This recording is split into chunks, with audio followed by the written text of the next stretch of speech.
This part of the lesson is on preference ballots. Generally when we vote, maybe it's easier to just think of one person wanting first place, but in some cases you might be asked to rank your choices instead. So we get an idea of not only your first choice, but second choice, third choice. In a linear ballot, it's one in which ties are not allowed, and usually we want that. It's a little easier to pick a winner. Okay, and here's one example of just a ballot itself. This is one person casting one individual vote. And in this example, let's say that we are trying to choose food for a party in math class. And when you make these preference ballots, it doesn't always have to be about people. It could be about objects, food, whatever. Let's say the food choices are, it's a little hard to see. Let's say Arby's, Bojangles, CC's, and Domino's.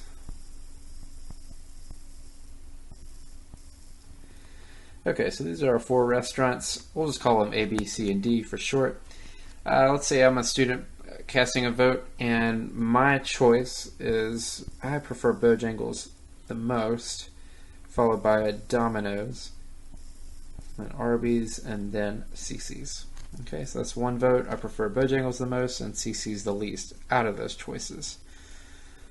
Alright, next. Let's say that this is the total votes from the class. We have 18 students voting, and here's our outcome. You'll notice that some of these votes are the same, and that's okay. That actually makes it easier for us when a lot of them are the same. We have A, B, C, D here, A, B, C, D here. So try to identify the ones that look alike. A, B, C, D, A, B, C, D, A, B, C, D. I think that's it. So there's 5 of those, 5 students who voted the exact same way. Now the way the vote went in the previous slide, let's see if we can identify that one. I see one here, Bojangles up top, and CC's last. Here's another one, just like that one.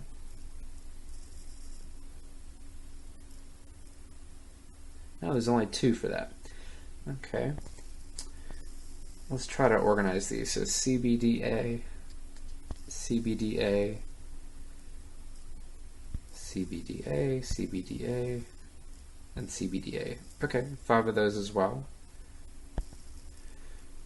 CDBA, CDBA, and CDBA. And it looks like there's only one combination left. We can circle that one as well. So DBCA, DBCA, and DBCA. Okay. So really it's just a matter of tallying everything up. We're getting ready to put it in a preference schedule. Okay. So here's what a schedule looks like. We want all the places, and we want the number of voters that voted this certain way, or this certain combination. So we're going to say that we counted, let's change the color on that, 5 voters preferred CC's the most and Arby's the last. There were also 5 different voters who voted this way, with Arby's first and Domino's last. There were 3 voters who did CDBA, 2 who voted BDAC, and 3 who voted DBCA.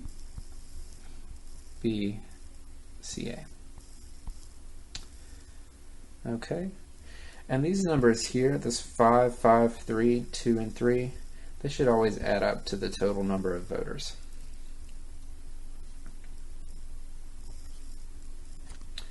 One thing to keep in mind when looking at these preference ballots and schedules is that preferences are always transitive. So for instance, if I like Sprite better than Dr. Pepper, and if I like Dr. Pepper more than Mountain Dew, well, I must like Sprite better than Mountain Dew.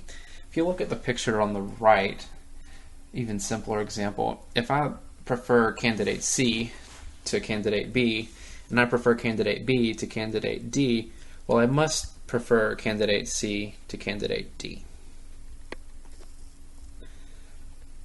Another thing, usually preferences are not affected by elimination of a candidate. So say someone drops out, then everybody just kind of shifts up accordingly. Here's a simple example to follow on that. So let's say this is the original ballot.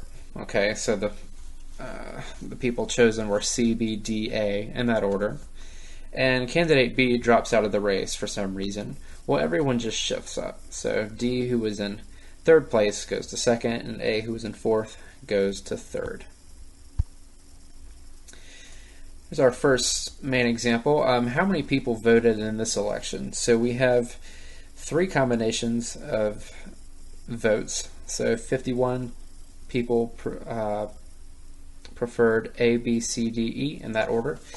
48 said D, C, B, A, E, and 5 said E, C, D, B, A. Okay, well, since we know that these three numbers, or well, these numbers across the top should always add up to the total, we can just add those up. So 51 plus 48 plus 5. Okay, so that's going to be 53 plus 51. So that's 104 voters total. And if D gets sick and can't run, what is the new schedule? Okay, so now let's say that D gets sick. Well, everywhere we see D on the schedule, we're going to mark that candidate out. Okay. Everyone below D is going to move up. Everybody above is just going to stay in the same spot. So E will come up to fourth place.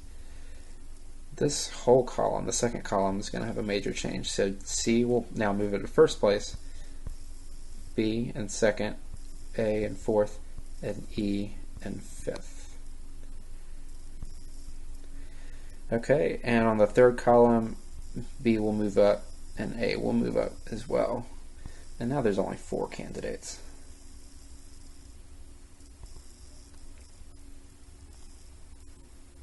Another example, the Mathematics Society is holding an election for the president. The 3 candidates are A, B, and C. 45% of voters like A the most and B the least.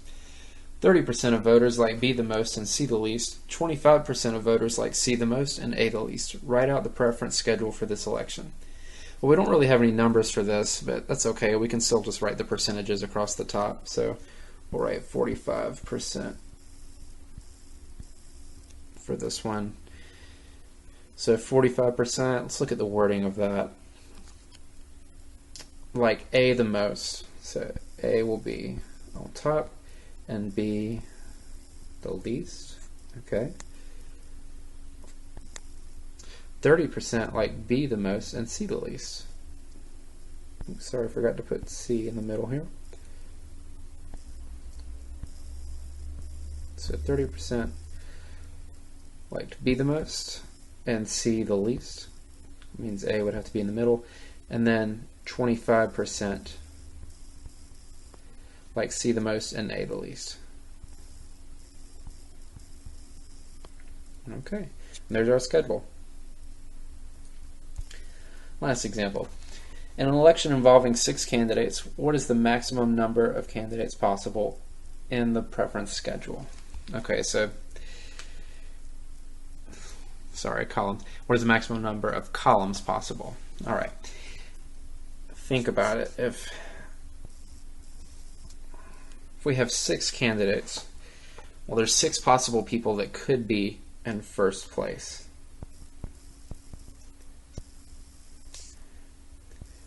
Well, if someone wins that first place spot, that means there's only 5 other people that could possibly be in the second spot for second place. And you're just going to carry this out. So for third place, there's only 4 people to possibly choose from if I'm a voter at that point. So times 4. Sorry, for fourth place, there's only 3 people left.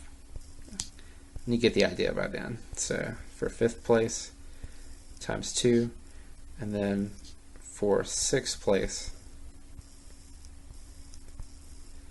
times 1 at the very end.